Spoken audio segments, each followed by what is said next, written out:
세상의 모든 것이 이 물리학적으로 엔트로피 현상에 의해서 처음 만들어진 상태에서 자꾸만 낡아지고 약해지고 그리고 소원해집니다. 그렇죠? 여러분이 태어나서 10대, 20대, 30대까지만 해도 건강에 자신이 있었어요. 그렇죠? 어디 가서 한 입을 하기 때문에 꿀릴 일도 없었어요. 근데 이제 이게 결혼도 하고 40대, 50대로 넘어가면서 자꾸 인생에 서리가 내리고 낙엽이 지기 시작하고 단풍이 들기 시작하면서 자꾸 자신감이 약해지는, 그래서 어디 가도 좀 괜히 누추한 것 같고 어디 가서도 자존감과 자신감이 떨어지는 그런 모습으로 살기도 합니다. 저만 그런 건 아닐 거라고 생각을 합니다. 요즘 제가 자꾸 실수가 많아서 저 자신에 대한 어떤 이 자존감이 자꾸 좀 떨어지고 그런 부분이 있습니다. 여러분은 안녕하십니까? 영상을 통해서 함께 하시는 여러분도 안녕하시죠? 우리 모두는요 다 변화됩니다. 근데 안 좋은 쪽으로 가요. 기대하는 것과 반대로 자꾸 약해지고 또 뭐예요? 기능도 떨어지고 병 들어가고 지치고. 그러니까 뭐가 제일 힘드냐면 마음이 서글퍼요. 그런 나를 보는. 그래서 어떤 분은 그러더라고. 목사님, 저는 거울을 안 봅니다. 왜 그럴까요? 아시죠? 거울을 안 보는 이유가 나의 자꾸 후퇴해가는 얼굴이나 모습을 보면서 참 마음이 힘들기 때문에 안 보시기도 한다라고 합니다. 그러나 여러분, 기뻐할 것은 저와 여러분은 포이에마, 하나님이 새로운 창조물로 피조하여 주신 줄로 믿습니다. 그러니까 여러분, 육신은 좀 후퇴하고요, 기억은 좀 낡아지고요, 그래도 우리의 영혼이 하나님 앞에 매일매일 새로워져서 하늘의 소망을 두며 살아가게 되는 줄로 믿습니다. 이 믿음이 있으니까 오늘도 감사할 수 있는 거고, 여러분 얼굴도 이렇게 쭈그려 있지는 않을 거예요. 왜 이렇게 인상들이 좀 여러분, 사람은 변화에 대해서 민감해야 되는데 사실 민감하지 못해요. 저도 변화를 별로 안 좋아했어요. 원래 가던 길을 가고 먹던 종류만 먹고 새로운 것을 싫어하고, 그러니까 늘 하던 것만 하고, 그러니까 누가 뭔가를 새로운 걸 하려고 하면 왜 안 되는 이유를 대고 했었죠. 그러다가 하나님이 저를 만나 주셨습니다. 여러분, 하나님이 제대로 만나 주시니까 하나님께서요, 우리가 변화를 안 하면 어떡하냐면 모서리로 몰아버리셔요. 어쩔 수 없는 상황으로 하나님이 우리를 몰아가시면서 하나님 앞에 순종하게 하십니다. 그러면서 변화의 물꼬가 댐물이 열리듯이 열리게 되는 경우를 너무나 많이 봅니다. 사람은 누구나 변화를 요구받는 때가 반드시 생깁니다. 좀 전에 얘기한 것처럼 하나님이 우리를 그 구석이나 낭떠러지로 몰아가면서 하나님의 뜻을 받아들이며 순종하지 않을 수 없게 만드신다라는 것입니다. 내가 원하든 원하지 않든 간에 우리의 삶에 있어서 인생에 한 번 그 이상은 변화의 터닝 포인트가 반드시 여러분에게 노크하고 찾아옵니다. 그런데 그러한 시기가 하나님이 우리에게 주시는 시기라면 정말로 그분들은 복이 있는 분입니다. 하나님이 딱 찍어서 누구를 이렇게 해서 변화의 통로로 이끄시고 변화의 길 가운데서 주님을 따르게 하시는 건 복입니다. 절대 저주가 아니다라는 사실을 성경은 우리에게 이야기하게 됩니다. 그렇다면 어떻게 하나님은 우리의 인생의 변화를 선물로 주시는가? 이 고민을 좀 해봐야 합니다. 예수님을 만났다고 믿었다고 다 변화되는 건 아니더라고요. 여기 계신 분들 중에도 아직 변화가 덜 되신 분도 있고요, 변화를 향해 달려가고 계신 분도 있고요, 변화가 되어서 언제든지 하나님 말씀하시면 예 하나님 오케이 하고 순종하는 분도 있고요. 여러분, 여름이 이제 지금이 장마가 시작점인데 사실 우리는 중부 지역에 속하잖아요. 중부. 우리는 이제 북한을 기준으로 했기 때문에 중부고 밑에가 이제 남부인데, 중부가 22일, 오늘이 20일이죠. 22일부터 25일 사이에 이제 장마가 오게 되는데, 이 장마철이 오게 되는 상황이 됩니다. 이 상황 가운데서 장마가 오면 우리가 대비하고 준비하는 것을 합니다. 지난주에도 비가 많이 오면서 저희 집에 저 십자가 탑에서부터 물이 내려와야 될 구멍에 물이 이만큼도 안 나오는 거예요. 이제 한 2주일 전에 비가 한번 오고 날이 맑은데도 물이 찔끔찔끔 떨어지길래 아, 저기 분명히 위에가 막혔다. 왜냐하면 저 위 십자가탑 위에 보면 새 집이 있는데 그게 일반 새가 아니고 수리집이에요. 수리. 그러니까 지난번에 몇 년 전에 저 119 불러가지고 뭔가 사다리 해가지고 내리려고 했더니 이건 수리가 있습니다. 수리는 천연기념물이기 때문에 우리가 둥지를 함부로 뜰 수 없습니다 해가지고 그냥 가셨거든요. 아이 근데 이놈들이 건강한지 그냥 갖다 집 쌓고 하는데 떨어지니까 십자가 그 기둥 밑에 잔뜩 떨어진 거예요. 지난번에 올라가다 더워서 못 올라갔어요. 어지럽기도 하고 덜덜덜 떨고. 근데 요번에 비가 왔는데 물이 안 새잖아요. 그러면 장마철이라고 해서 물이 더 오면 이 물이 어떻게 해요? 길바닥으로도 넘치고 우리 집으로도 넘치고 우리 옥상으로도 넘치고 인도 쪽으로도 넘칠 거란 말이에요. 그러니까 그 생각이 드니까 안 되겠다 싶어서 반바지 입고 메리아스만 입고 우산 안 쓰고 겨우 올라갔어요. 겁나는 데를 올라가서 뚜껑을 해치를 딱 여는 순간 물이 해치 밑에까지 요만큼, 이 뚜껑을 여니까 요만큼까지 전부 물이 있는 거예요. 옛날 같으면 왜 지호야 내려와 그냥 여기서 예배드려. 옛날 같으면 겁나서 못 가요 저. 근데 전선이 이렇게 내려와 있더라고요. 그러니 내가 살 길을 찾아야 하잖아요. 손가락으로 물에다 살짝 대봤어요. 감전이 되나 안 되나. 아 갔다가 들어갔다 감전되면 막 그러면 거기서 죽으면 여러분이 몇 날 며칠 담임 목사가 안 보이면 담임 목사 도망갔다. 목회하기 힘들어서 동일교회 그 생각할까 봐 찍어는 봤어요. 감전이 안 되더라고요. 그냥 신발 신고 들어갔어요. 쌀이비를 갖고 가고 그래서 물 구멍 요만한 구멍 나무 빼고 뚫고 나무는 탁 하고 물 잘 나가게 손으로 막고 그러고 쌓여 있는 나무를 우리 집 저기 옥상 밑에 옥상 있는 데로 던지고 너무 많아가 안 되겠다 싶어서 보니까 옛날에도 해치구멍 밑으로 던져놨더라고요. 모아갖고 던졌어요. 여러분 저를 보는 게 은혜입니다. 했으면 저 여기 없어요. 근데 교회를 생각하니까 도전을 해요. 거기 들어갔어요 그냥. 절대 안 하는 사람이에요 저. 근데 하나님이 들어가게 하시더라고요. 여러분 누구나 변화라는 이 접촉점에 딱 만났을 때는 주님이 여러분을 변화의 통로로 몰아가시면 반드시 순종하며 나아갈 때 하나님이 우리의 삶을 풍성하게 해주시는 줄로 믿습니다. 오늘 본문에 보면요 이렇게 시작을 합니다.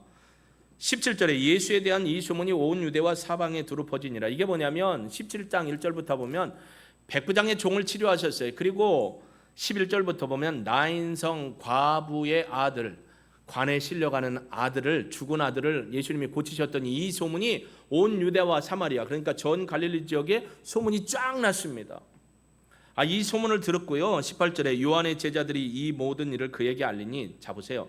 침례 요한이 당시에 예수님 등장하기 전에는 그래도 광야 가운데서 믿음의 말씀을 선포하고 진리의 말씀을 선포했던 그에게 제자들이 있었습니다. 근데 이 제자들이요 예수님이 등장하고부터는 침례 요한 한번 보고 그 젊으신 예수님 한번 보고 젊어야 6개월 차이에 둘이 이렇게 한번 보고 이렇게 하다가 호기심이 생기니까 예수님을 쫓아다녔습니다. 근데 그런 놀라운 일이 생기니까 이것을 잽싸게 와서 침례 요한 선생님한테 보고를 했습니다. 그 보고를 듣고 침례 요한이 이렇게 얘기합니다. 요한이 그 제자 중 둘을 보내 죽게 보내요. 공식적으로 보내는 겁니다. 이르되 오실 그이가 당신이오니까 우리가 다른 일을 기다리오리까 라고 하며 20절 그들이 둘이 가서 예수께 나아가 이르되 침례 요한이 우리를 보내어 우리 선생님이요 스승님이요 당신에게 보내면서 이렇게 여쭤보라고 했습니다. 오실 그분이 당신 맞습니까? 우리가 아니면 다른 분을 기다려야 됩니까? 라고 가서 공식적으로 질문을 던졌습니다. 근데 여기는 저는 질문이 생겼어요. 왜? 아니 여러분 생각해 보세요. 침례 요한이 엘리사벳이 예수님보다 먼저 임신을 했고 그가 예수님이 요단강에 침례 받으러 올 때 보라 세상 죄를 지고 가는, 여러분에게 삿대질 안 할게요. 보라 세상 죄를 지고 가는 하나님의 어린 양이로다 얘기했잖아요. 나는 저분의 신끈 풀고 묶고 할 그런 종의 입장도 아니다라고 선포해놓고 이제 와서 당신이 오실 분이요 다른 분을 기다려야 돼요 라고 물어보라는 거예요. 왜 그럴까요? 이런 놀라운 일을 전하는 제자들에게 가서 물어보라는 거예요. 오실 당신이 그 메시아 맞습니까? 아니면 우리가 또 다른 메시아를 기다려야 됩니까? 라고 묻는 거예요. 침례 요한도 아마 흔들렸던 것 같아요. 마음이. 예수님이요 침례받고 올라오실 때 올라왔다는 건 물 위에서 물 밖으로 나오셨다는 거예요. 그래서 세례가 아닙니다. 물속에 들어가서 장례식을 치르듯이 물속에 들어가 장례 치르고 죽은 자 가운데서 있다가 다시 부활하는 소생의 의미로서 침례를 주는 거거든요. 그렇게 올라오실 때 하늘에서 비둘기같이 성령이 비둘기 같은 모양으로 그 위에 임했고 하나님께서 뭐라고 선포하십니다. 이는 내 사랑하는 아들이다, 내 기뻐하는 자다라고 선포하셨습니다. 그걸 침례요한이 두 귀로 들었습니다. 그러니까 이분이 메시아라는 건 확실한 거죠. 근데 마음이 흔들렸을까? 왜 이런 질문을 했을까요? 21절에 보니까 마침 그때 예수께서 질병과 고통과 및 악귀 들린 자를 많이 고치시며 또 많은 맹인을 보게 한지라. 예수께서 대답하여 이르십니다. 그 질문에 대해서 이렇게 대답합니다. 너희가 가서 보고 들은 것을 요한에게 알리되 맹인이 보며 못 걷는 사람이 걸으며 나병 환자가 깨끗함을 받으며 귀먹은 사람이 들으며 죽은 자가 살아나며 가난한 자에게 복음이 전파된다 하라. 누구든지 나로 말미암아 실족하지 아니하는 자는 복이 있도다. 물론 이렇게 평서문으로 썼지만 예수님은 좋은 코치이시거든요. 좋은 질문을 던졌을 거예요. 얘들아, 가서 침례 요한한테 이렇게 얘기를 하거라. 가난한 자, 못 보는 자, 나병한 자, 깨끗함을 얻고 귀먹은 자 뚫리고 죽은 자가 살아나고 가난한 사람들이 해방되고 있는데 이러한 모습을 보면 너는 어떻게 생각하느냐라고 아마 이렇게 질문을 했을 것 같아요. 그러면 이제 침례 요한이 거기서부터 생각을 하면서 질문에 대한 생각을 하면서 이분이 정말 메시아구나라는 확증을 받지 않았을까라는 생각을 합니다. 이사야 61장 1절과 2절에 보면 메시아 종 되신 예수님에 대해서 이사야는 이렇게 예언을 합니다. 주 여호와의 영이 내게 내리셨으니 이 내게는 이사야가 아니에요. 예수님을 얘기하는 겁니다. 메시아의 사역에 대한 얘기예요. 주 여호와의 영이 내게 내리셨으니 이는 여호와께서 내게 기름을 부으사 가난한 자에게 아름다운 소식을 전하게 하려 하심이라. 나를 보내사 마음이 상한 자를 고치며 포로된 자에게 자유를, 갇힌 자에게 노임을 선포하며 여호와의 은혜의 해와 우리 하나님의 보복의 날을 선포하여 모든 슬픈 자를 위로하게 하시되. 정말 대단하신 분들입니다. 여러분은 읽을 때 놀라운 역사가 일어나는데 아멘을 한 번도 안 하시는 거예요. 와, 기적이에요, 기적. 참 목사가 충청도다 보니까 닮아가는 건가? 아니 그런 얘기를 하면 아멘, 아멘, 아멘 이렇게 할 법도 한데 참 점잖으신 분들입니다. 예, 이렇게 얘기한 대로 이런 상황들이 나타나는 거예요. 제자에게 그럽니다. 가서 요한에게 질문해라. 이러한 일들에 대해서 당신은 어떻게 생각하십니까? 라고 아마 그렇게 얘기했을 것 같습니다. 여러분, 예수님을 만났다고 다 변화받는 거 아니더라고요. 예수님을 만났다고 다 믿음의 신실함으로 열매 맺는 거 아니더라고요. 그러면 어떻게 해야 우리가 진짜 예수님을 만나서 신실한 믿음의 열매를 맺으며 하나님 앞에 거룩한 신앙으로 서갈 수 있을까? 오늘 하나님께서 여러분의 눈을 열어주시고 귀를 열어주시고 입술의 고백을 하도록 해주시기를 축복합니다. 우리가 예수님을 주로 고백한다는 것은요, 내 삶의 방향을 제대로 찾았다라는 말입니다. 내 삶의 방향. 여러분, 속도도 중요하지만 방향이 중요합니다라고 얘기하는 많은 학자들의 얘기나 많은 광고를 통해서 우리가 들었던 말입니다. 속도도 중요하지만 방향이 중요합니다. 우리는 더 중요합니다. 누구에게로 향하는 방향을 찾아야 돼요? 예수님께로 가는 방향. 더 깊이 얘기하면 하나님 아버지께로 가는 방향을 바로 찾아야 합니다.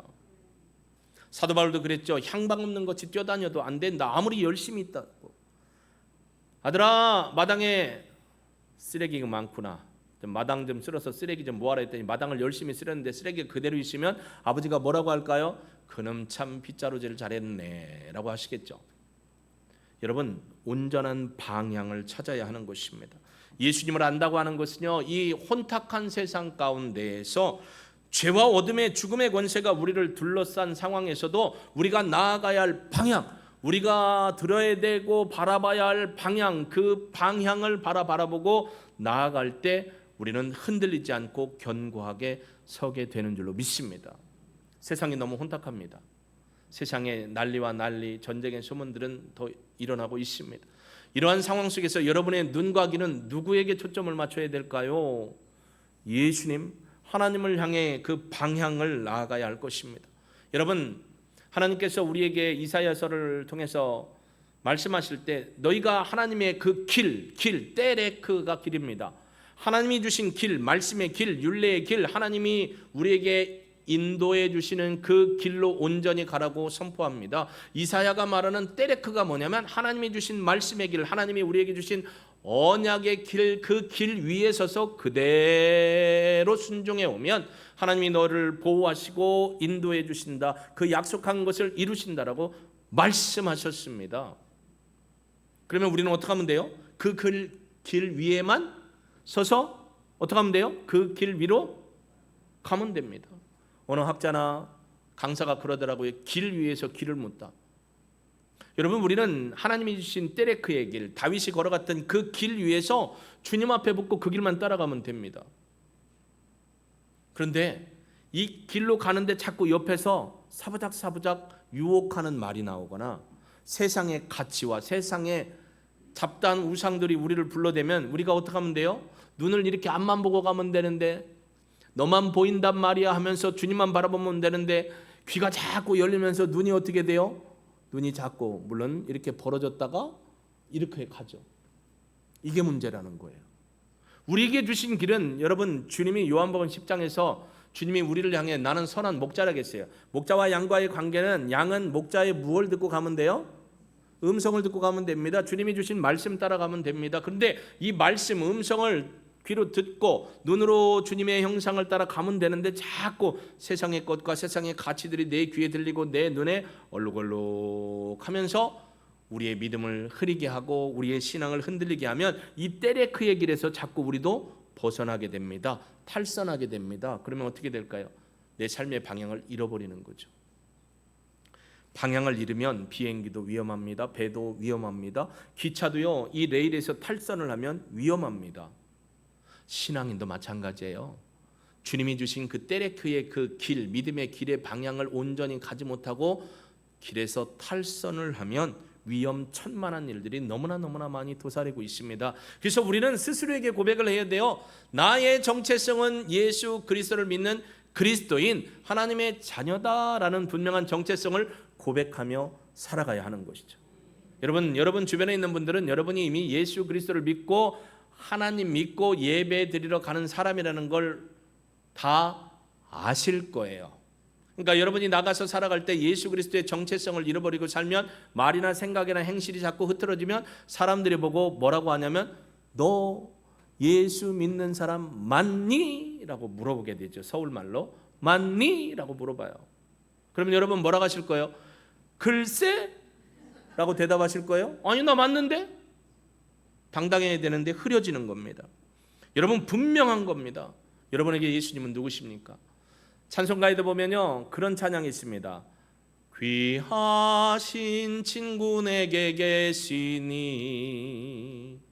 귀하신 친구, 예수님을 친구라고 고백할 수도 있어요. 우리의 삶을 이끌어 가시는 영원한 친구, 내가 답답하고 어려울 때 질문하고 기도하고 해서 만나서 얘기해 주는 친구라고 할 수 있지만 우리의 진짜 고백은 그게 아니죠. 지난주에 우리가 고백했잖아요. 익투스 물고기, 예수 그리스도 하나님의 아들 구세주. 이게 익투스 물고기라는 헬라어 첫 글자마다 이니셜에 예수 그리스도 하나님의 아들 구세주. 웬만하면 내가 이렇게 해야 아멘을 해요. 예수 그리스도가 하나님의 아들 구세주라는 믿음이 있으시죠? 예수님이 누구십니까? 물으면 예수님은 나의 구원자이십니다. 예수님은 죄가 없는 분입니다. 할렐루야. 여러분 마태복음 16장 16절의 고백은 하나님의 아들 되신 예수님은 우리의 구주입니다. 왜? 하나님의 아들이기 때문에 죄가 없어요. 죄가 없는 분이 죄 있는 우리를 구원하실 유일한 분입니다라는 고백입니다. 여러분 이 세상에 우리가 예수님을 안 믿었다면 믿을 게 많죠. 부다이즘, 불교의 특징은 뭐예요? 선함을 강조합니다. 선행을 강조합니다. 은혜의 종교가 아닙니다. 절대 행위의 종교입니다. 착한 일 많이 해야 합니다. 착한 일 못하면 참 안타깝죠. 두려움 가운데 살아야 돼요. 착한 일을 얼마나 해야 풀로 안 가고 송아지로 안 가고 멍멍이로 안 가고 고양이로 안 가고 얼마나 해야 될까요? 기준이 없어요. 이슬람은 여러분 종교 아닙니다. 이슬람의 최고의 이맘이 뭐라겠냐면 우리는 정치 이념이라고 했습니다. 그래서 이슬람의 특징은요, 꾸란에 있는 대로만 행하면 그들이 말하는 천국에 간다라는 거예요. 근데 꾸란은 기독교와 하나님을 멸시하고 무시합니다. 칼 아니면 꾸란이에요. 여러분, 이 이슬람의 특징 중에 우리 지호도 여기 있는데, 지호만한 아이들 10대 초반 요 아이들이 가장 선호한 게 뭐냐면 이슬람의 자살폭탄 테러 학교에 들어가서 거기서 훈련받고 자살폭탄 테러로 알라가 있는 그 집에 가는 게 그들의 최고의 소망이에요. 그러니까 어려서부터 폭탄 테러 훈련을 받아야 돼요. 총을 쓰고 몸에 폭탄을 감고, 그리고 사람들 앞에 가서 빵 터뜨리는 거예요. 유럽에서도 터지고 미국에서 터지고 뭐 이런 식으로. 예전에 우리가 한 7, 8년 전에 이슬람에 대해서 금요일 날 4시간을 배웠죠. 이슬람의 특징이 뭐냐면 정치적 이념이기 때문에 그들은 각 나라에 들어가서 왜 많이 나와야 되고 결혼도 많이 해야 되냐면 그들의 인구를 많이 넓혀서 세계를 점령하기 위해서 그렇게 4명까지 부인을 두고 애를 많이 낳아갑니다. 우리나라 식구들도 지금 이슬람 사람들하고 결혼을 많이 하더라고요. 이슬람이 그 나라에 들어가서 5%, 15%, 25%, 30%, 50%될 때마다 그들의 정치적인 행동이 확 바뀝니다. 공격적으로 바뀔 때가 35% 넘어갈 때예요. 35% 넘어가면 자기들이 막 힘을 발휘하고요, 폭력을 씁니다. Enemy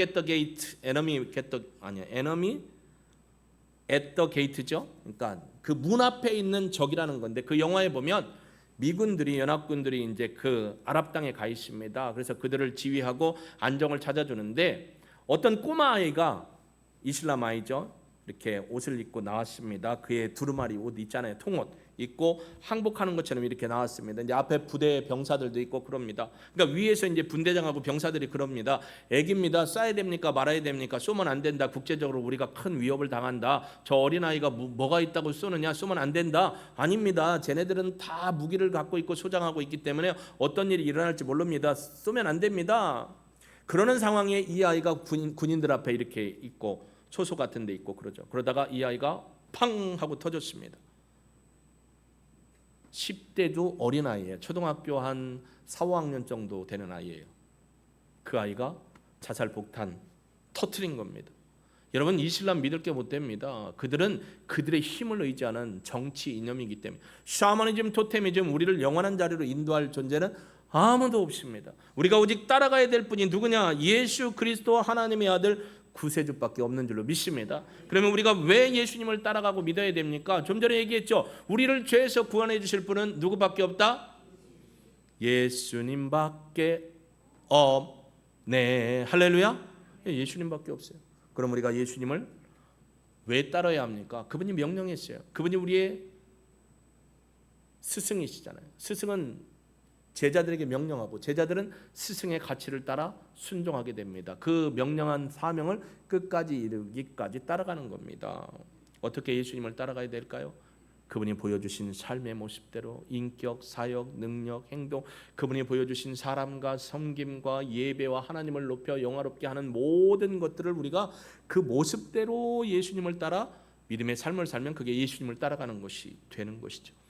그러기 위해서 우리는 날마다 성경을 읽어야 합니다. 성경을 읽을 때 어떤 분들은 성경을 많이 읽을 걸 자랑하는데 맥을 찾아야 돼요. 창세기 1장 1절부터 계시록 22장 마지막 절까지 그 맥은 뭐예요? 하나님의 아들 예수 그리스도를 통해서 구원하여 에덴을 회복한다는 내용입니다. 그러니까 우리가 성경을 읽으면서 가장 주안점으로 둬야 될 건 뭐냐면 예수 그리스도의 십자가의 죽으심과 부활의 맥을 두고 성경을 읽으면서 하나님의 뜻을 알고 내 삶의 목적과 목표를 분명히 알아가는 것이 너무나 중요합니다. 여러분, 이 땅에서 왜 살아가시나요? 어떤 분은 그럴 수 있어요. 죽지 못해서 하는데요. 아니, 그래도 왜 살아가시냐고요? 우리의 삶의 목적과 목표가 무엇입니까? 하나님께로 향하는 겁니다. 하나님이 우리를 불러주셨기 때문에, 창조해 주셨기 때문에 하나님의 영광을 위한 겁니다. 그러면 하나님의 영광은 너무 추상적이에요. 어떻게 하는 게 하나님 앞에 영광 돌리는 겁니까? 나는 예배자로 서기를 원합니다. 나는 기도하며 하나님의 뜻을 구하기 원합니다. 나는 예수님이 사랑하신 것처럼 어렵고 힘든 자 돕고 몰래 돕고, 나는 선교사들을 돕고, 나는 가난한 자를 구제하고, 나는 청량리 광장에 가서 예수 믿으세요 고백하면서 거기에 다 전도하고 나서 쓰레기를 주워 갖고 올 것입니다. 다 이런 게 하나님의 영광을 위한 구체적인 목표가 되는 것입니다. 오늘 이 자리에 오기까지 여러분 어떤 마음으로 교회를 오셨나요? 여러분, 그 영광의 목적을 잃어버리지 않고 기억하는, 그래서 하나님 앞에 거룩한 믿음의 산 증인의 삶을 살아가는 우리 식구들 다 되시기를 예수님의 이름으로 축복합니다. 여러분, 예수님을 주님으로 보시면 나의 전 존재가 변화하게 되어 있습니다. 내 주체가 강하면, 내 의지가 강하면 변화가 약해요. 일부분만 받아들여서 보수하고 보완하는 게 아닙니다. 리모델링이 아닙니다. 전체를 기초부터 위에까지 다 바꿔버리는 거예요. 예전에 유재석 씨가, 원래 개그맨이잖아요. 유재석 씨가 또 음반을 내가지고 합정역 5번 출근가 그거 하나 있고 싹 다 갈아엎어 주세요. 아시는 분? 네, 저도 알아요. 유재석 씨가 그 노래가 방송에서 라디오에서 뭐 들려주면 몇십 원씩 들어와요.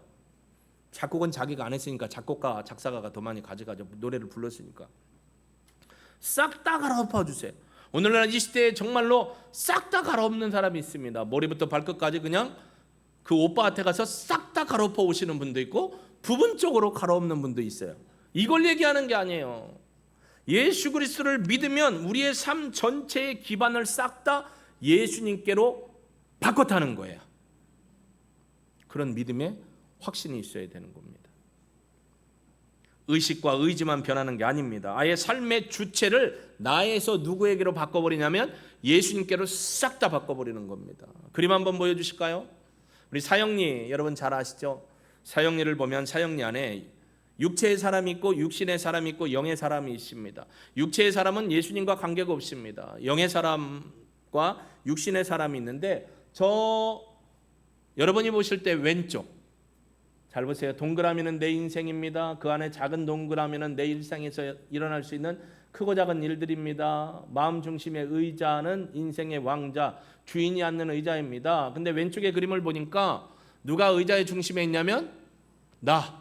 그 다음에 원 밖에, 내 인생의 밖에 누가 계세요? 예수 그리스도가 있습니다. 이런 사람은 예수님과 관련 없는 사람이죠.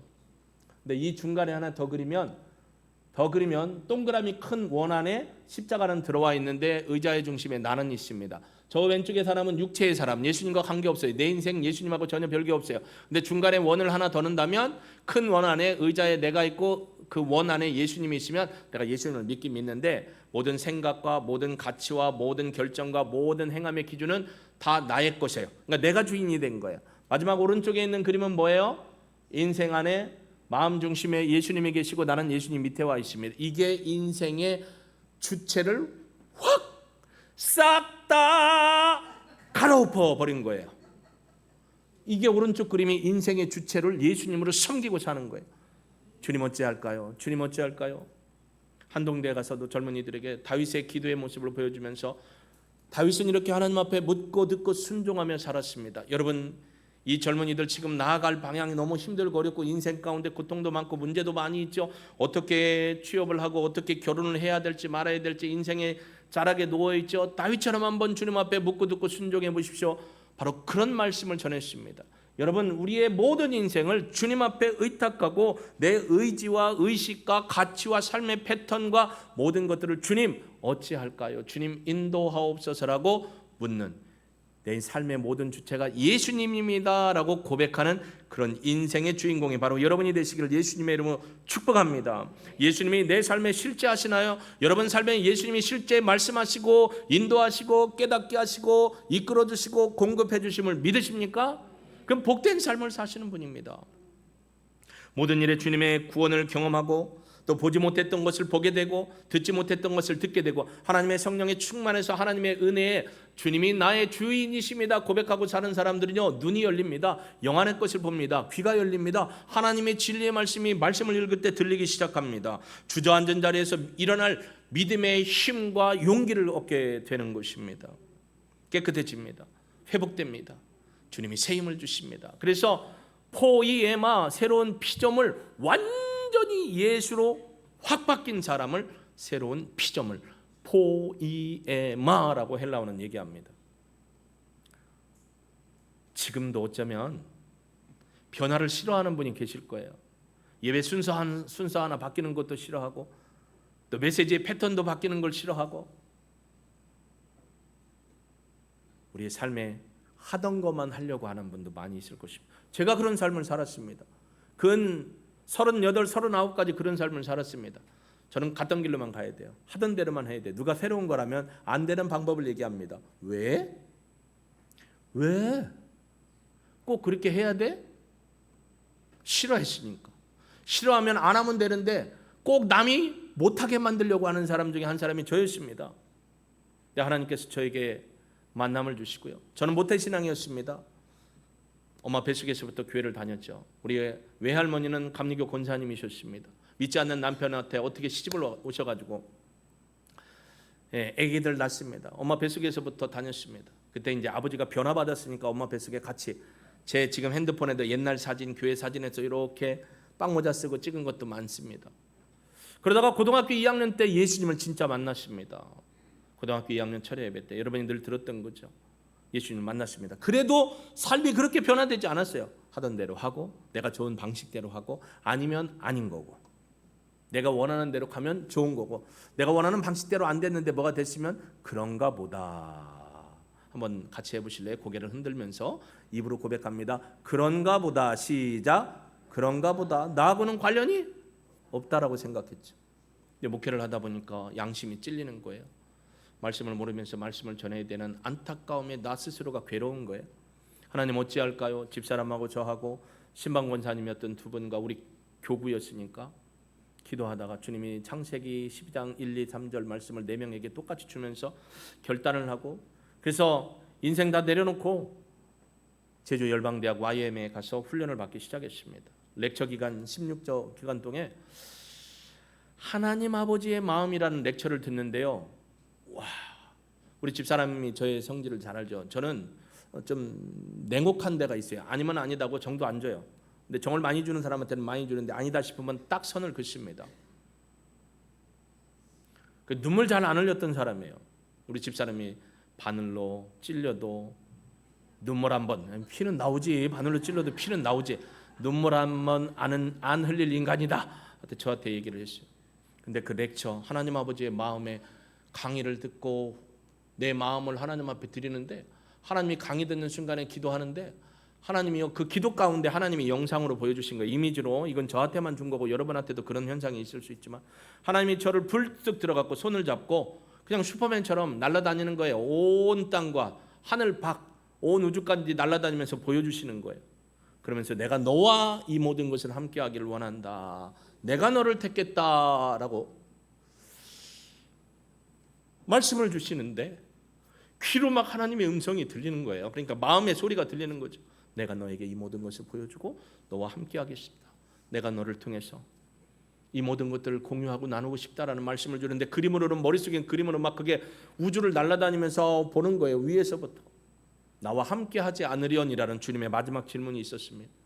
근데 제가 하나님 주님 뜻대로 함께 하겠습니다 라고 고백하면서 기도가 끝났어요. 근데 제가 그랬잖아요. 바늘에 찔려도 눈물 한 번 안 나올 인간인데 나도 모르게 막 눈물이 나오는데 여러분 그런 상황에 보면 아내가 옆자리에 앉았고 제가 이 자리에 있으니까 아내가 창피해서 눈물을 닦을 건데 닦을 겨를이 없어요. 엉엉 울어요. 그 주변에 36명의 우리 같은 CDTS 렉처 훈련 듣는 우리 부부들이 있었고 솔로들이 있었어요. 아무 상관이 없어요. 엉엉 우는데 그날부터 강의를 듣고 기도를 해도 채플 거기는 목요일 매일 아침 채플 목요일 전체 채플 예배를 드리는데 막 눈물이 나고 창피한 게 없어요. 누가 쳐다봐도 막 관념에 멍멍 눈물이 흘리는 거예요. 그날부터 하나님이 생각을 바꾸시더라고요. 태도를 바꾸시더라고요. 여러분 39, 8이니까 갱년기 아니에요. 갱년기에 흐르는 눈물이 아니에요. 나도 모르게 막 말씀을 듣는데도 찬양을 듣는데도 앞에서 목사님이 메시지를 주는데도 막 엉엉엉엉 우는 거예요. 그날부터 하나님이 생각을 바꾸셨습니다. 도전이라는 믿음의 단어를 주셨습니다. 보이기 시작합니다. 들리기 시작합니다.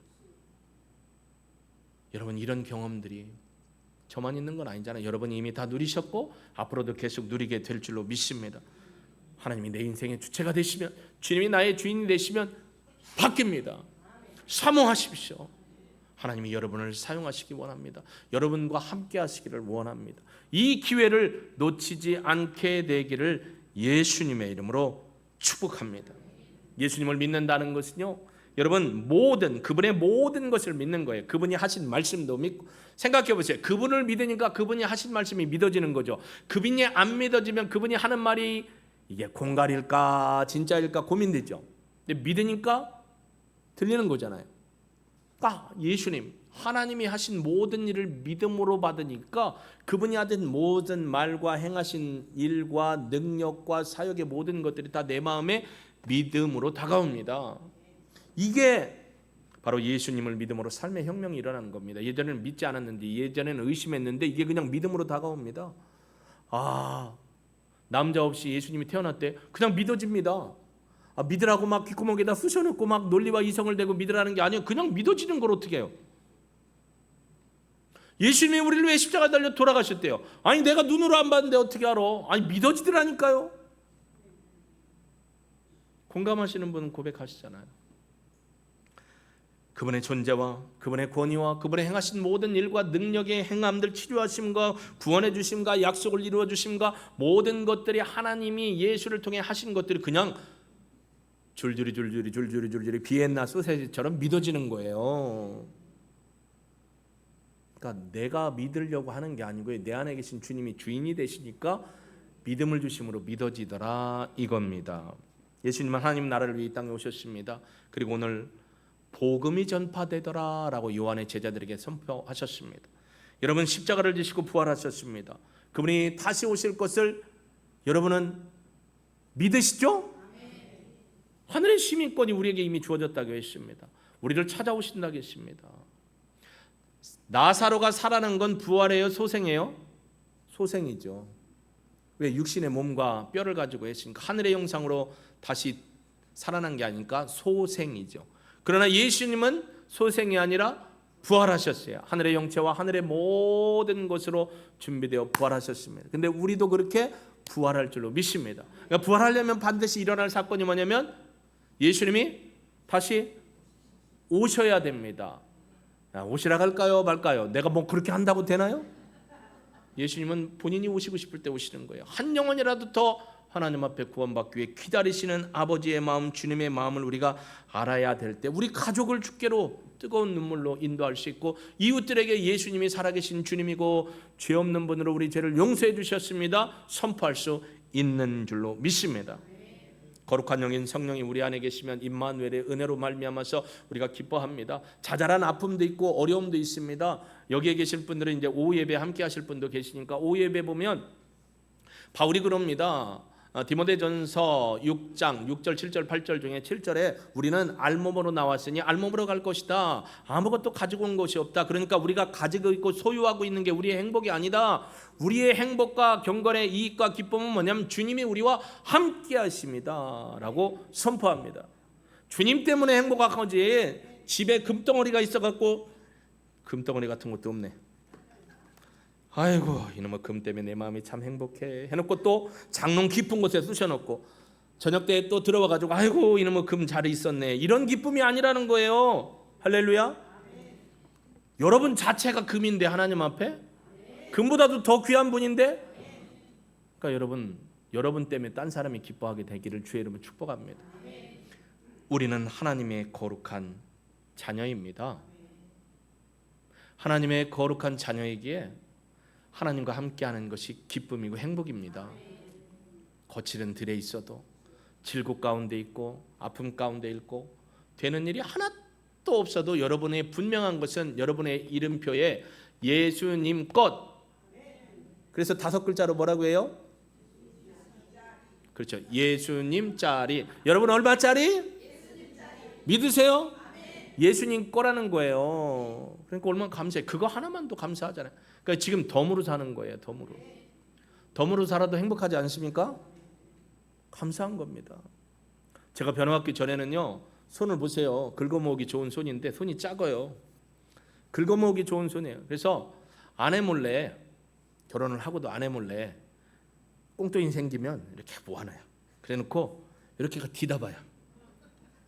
요만큼이네. 조금만 더 모으면 되겠네. 이렇게 모아놔서 어느 정도 차면 또 마음이 안심이 돼. 안심이보다는 마음이 좀 밥 안 먹어도 배부른 마음 알죠? 아내들은 집에 가서 남편의 허리띠나 옷고름 옆에를 잘 보세요. 허리띠 구멍 들어가는 데 있을 수 있어요. 화장실 그거 저기 세제 넣는데 이렇게 뚜껑 열어보세요. 남편이 비닐로 거기다 비상금 넣었을 수도 있고, 형광등 위에 뚜껑 열어보세요. 있을 수 있어요.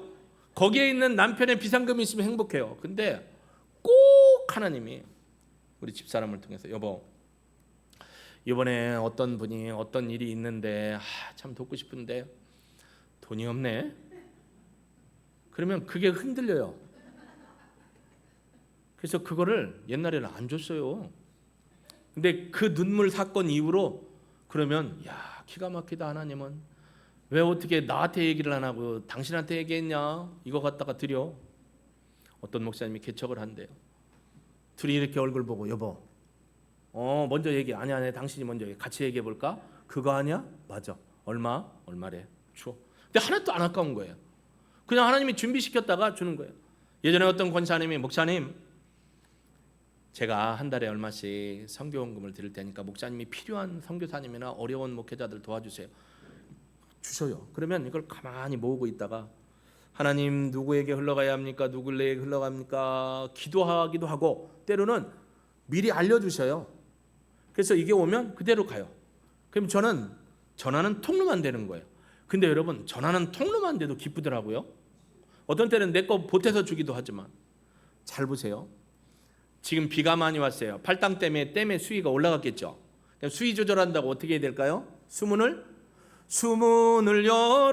열어라, 이 물이 흘러가도록. 어디하고 비슷하죠? 여러분, 수문을 열으면 물이 어떻게 내려가요? 그다음 수문을 닫았어요. 그럼 물이 또 어떻게 되죠? 자, 여러분이나 저는 하나님 앞에 수도꼭지예요. 수도꼭지를 닫아놓으면 흘러가요, 안 가요? 수도꼭지를 열면 흘러가요. 수도꼭지 닫으면 또 뭐예요? 채워져요. 누가 채워주셔요? 그러니까 아까울 게 없는 거예요. 내가 꼭 수문을 안 열고 끝까지 이건 내가 챙길 거예요, 내가 하면 어떻게 될까요? 녹슬어요, 수도관이. 그러니까 그곳에 하나님이 붙겠어요? 그러니까 이 원리를 아니까 그냥 수문을, 큰일 날 뻔했네, 잘못 가사 불렀으면 똑같이 나올 뻔했어요. 수도꼭지를 열면 돼요. 댐을 열어놓으면 하나님이 닫아도 또 채워주시잖아요. 이게 흔들어 넘치도록 부어주신다는 하나님의 은혜입니다. 여러분에게 주신 시간, 여러분에게 주신 건강, 여러분에게 주신 삶, 여러분의 은사, 여러분의 모든 것이 주님을 위해서 수문을 열고 수도꼭지를 열 때 하나님이 여러분을 통해 영광 받으시고, 하나님은 있던 것보다 갑절 이상으로 부어주실 줄로 믿습니다. 그러니까 두려운 게 없어요. 나를 위해 쓰는 게 아니라 하나님을 향해서 하늘을 향해 던져버리면 그거 하나님이 쓰시고, 어떻게 해요? 방댕이 궁댕이 뚝뚝 두드리면서 아이고 잘했다 하고 하나님이 채워주시는 거죠. 가끔 보면요, 비밀인데 우리 집사람이 기분 좋을 때는, 이따 얘기하지 마요, 방댕이를 통통 두드려요. 아이고 잘했어 그래요. 여러분이 대방댕이 두드리면 큰일 나요. 성희롱 돼요. 우리 집사람에게만 허용된 거예요. 뭐냐면 칭찬이죠. 하나님이 여러분의 머리를 쓰다듬으면서 얘야 잘했다, 너무 잘했어, 등 대고 톡톡, 너무 예뻐, 내가 너와 함께함을 보여줄 거야. 할렐루야. 이게 바로 예수님을 믿음으로 우리의 삶의 혁명 같은 변화가 일어나는 겁니다. 아깝지가 않아요. 손해보는 게 아니에요. 주님을 위해 산다는 것이 얼마나 값진지 몰라요. 사도 바울이 그랬잖아요. 로마서에 우리는 적신으로 왔다라는 거예요. 벌거벗은 몸으로 왔고 갈 때도 아무것도 못 가져간다는 거예요. 이걸 불교가 이제 뭐라고 해요? 공술의 공서가라고 하죠. 빈몸 빈손으로 왔다 빈손으로 간다라는 거예요. 근데 주님은 이미 우리가 빈몸 적신으로 와서 적신으로 간다. 그러니 이 땅에서 누리는 건 다 하나님 거예요. 하나님이 주셨는데 원리, 수도꼭지의 문을 어떻게 하자? 열자. 수문을, 자꾸 오늘 하루 종일 그 노래 생각날 것 같아요. 수문을 열어야 됩니다. 수도꼭지를 열어야 하나님이 나를 통해 흘러가게 하시고, 흘러가게 하신 그 나에게 하나님이 은혜로 복으로 함께해 주실 줄로 믿습니다. 여러분, 변화된 삶은 기쁨이 있습니다. 근데 나만 기쁜 게 아니고 다 기뻐요. 그렇지 않던가요? 내가 변화되면 그냥 다 이뻐 보여요. 다 좋아 보여요. 다 이해가 돼요. 근데 내가 변화가 안 되면 웬 놈이 예배 시간에 울고 그려. 조용히 좀 하지. 막 얘가 뛰어다니면 저놈의 새끼는 여기가 운동장인 줄 아는가? 아유 누구 새끼요? 막 이러잖아요. 아이고 그놈 이쁘네. 어떻게 다른 박질을 이렇게 잘한대. 예수 믿고 너 운동선수 되라. 이렇게 축복이 안 나오죠? 내가 변해야 돼요. 예수님으로 말미암아 내가 변해서 하나님 앞에 수문을 열고 수도꼭지를 열고 하나님 앞에 올려드리고 세상 가운데 흘려보낼 수 있는 변화된 포이에마의 변혁을 이뤄가는 믿음의 주인공들이 다 여러분이 되시기를 예수님의 이름으로 축복합니다. 나는 믿음으로 주님의 얼굴 보리라. 아침에 깰 때 주 영상 만족하리니 나 주님 닮기 원하네. 우리 손뼉 치며 찬양하고요. 주님, 제가 주님 닮기 원합니다. 주님의 말씀 믿음으로 확신하며 또 주님의 주님 되심으로 인정하고 내가 내 삶의 모든 인생의 주체를 하나님 앞에 올려드립니다. 아까 그림 보신 것처럼 내 마음의 중심에 주님 모시고 주님 뜻에 순복하며 살겠습니다. 믿음의 결단의 기도 드리겠습니다. 우리 손뼉 치면서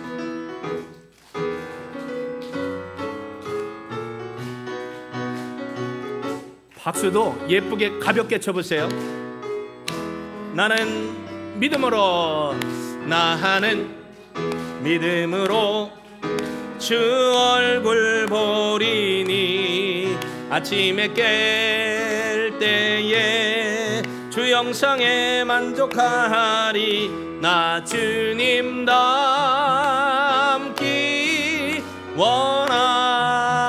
원하네. 믿음으로 주 얼굴 보리. 나는 믿음으로 고백합니다. 나는 믿음으로 주 얼굴 보리니 아침에 깰 때에 주 영상에 만족하리. 나 주님 닮기 원하네. 믿음으로 주 얼굴 보리. 우리 주님 앞에 결단의 기도로 나아갑니다. 예 주님, 믿음으로 주님의 얼굴 보기를 원합니다. 주님의 뜻 안에 서기를 소망합니다. 주님, 예수가 나의 주 하나님, 주는 그리스도시요 살아계신 하나님의 아들이십니다. 익투스 예수 그리스도 하나님의 아들 구세주라는 믿음의 고백으로 삶의 자리에서 하나님의 순종하며 하나님의 말씀 따라가는 예수님 자리의 신앙을 살기를 원합니다. 내 전인격, 내 전 삶을 주님 앞에 올려드리고 주님이 나의 삶의 주인이심을 기억하고 내 모든 것을 변혁하고 도전하고 변화하며 주님의 뜻을 나아가는 수도꼭지의 문을 열고 댐문의 문을 열고 흘려보내면서 하나님을 영화롭게 하고 하나님의 채워주심의 은혜를 경험하는 믿음의 식구들 되게 하옵소서. 말씀을 읽고 예배를 드릴 때 예수 그리스도의 십자가의 죽으심과 부활의 소망을 두고 그 말씀을 받을 때 하나님이 성령으로 우리의 눈을 열어주시고 귀를 열어주시고 하나님이 내 손을 잡고 올라가신 것처럼 우리 성도들에게 그 하나님의 환상과 영상과 음성으로 확신 주시고 믿음으로 이끌어 풍요로운 삶을 살고 변화된 삶을 살아가게 하실 줄로 믿사오니 사모합니다. 하나님, 여기 계신 한 분 한 분 또 영상을 통해서 하나님 앞에 예배드리는 우리 믿음의 모든 식구들 위해 성령의 충만함의 능력으로 역사하여 주시옵소서. 오늘 우리가 주의 얼굴을 바라보며 나아갑니다. 주여 도우시옵소서. 여기 믿음으로 결단하는 우리 식구들 한 사람 한 사람을 성령으로 임마누엘의 은혜로 충만케 하여 주옵소서. 이루실 하나님을 찬양하며 감사를 드리며 예수님의 이름으로 기도합니다. 아멘.